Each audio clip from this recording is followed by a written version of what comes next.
Assalamualaikum dan selamat pagi guys. Hari ini seperti yang dijanjikan aku cuba test lah kamera Acasto V50 Pro ini, dan baru selesai beberapa shot yang aku ambil untuk beberapa setting resolution WDR dan banyaklah untuk test dia punya setting dalam kamera ini. Dan nanti aku akan update, aku akan edit di dalam video ini. Aku sekarang sedang menggunakan Acasto V50 Pro ini. Korang boleh nilai sendirilah macam mana dia punya gambar, dia punya sharp dan sebagainya.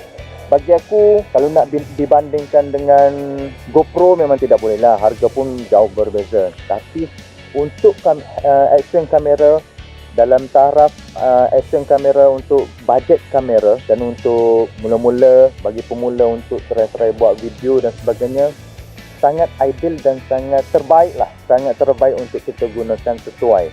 Tapi kalau korang yang mempunyai budget yang tinggi, ada geng-geng bangsawan dan sebagainya, bolehlah cuba terus pakai GoPro. Tapi bagi aku, pakai Acasto ni sesuai. Sebabnya ramai juga aku tengok YouTuber dalam YouTube, awal-awal dia menggunakan action kamera Acasto ini. Ini aku bercakap sambil berjalan dan tidak menggunakan external mikrofon, hanya menggunakan mikrofon dalam Acasto ini. Okey, sekarang ni kita mau test dia punya stabilization. Kena sebut satu-satu ini, kalau tidak terpelik lidah. Okey, sekarang aku akan berlari. Okey, jom. Bercakap sambil berlari. Okey, boleh nilaikan sendirilah macam mana dia punya stabilization. Okey.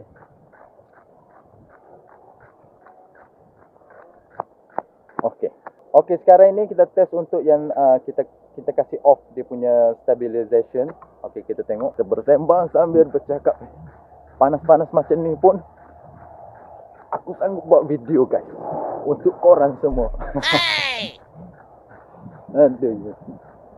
Okey. Boleh nilai sendirilah macam mana beza dia. Okey.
kasih guys.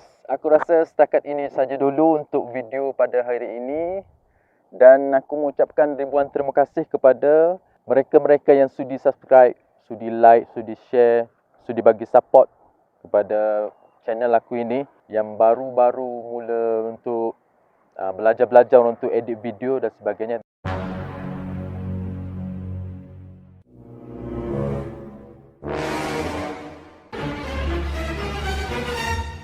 Okey, abaikan dia. Okey, dan macam biasa sebelum aku akhirkan video ini, tolong guys, support guys, subscribe, like dan komen. Terima kasih. Sampai bertemu lagi guys. Assalamualaikum warahmatullahi wabarakatuh.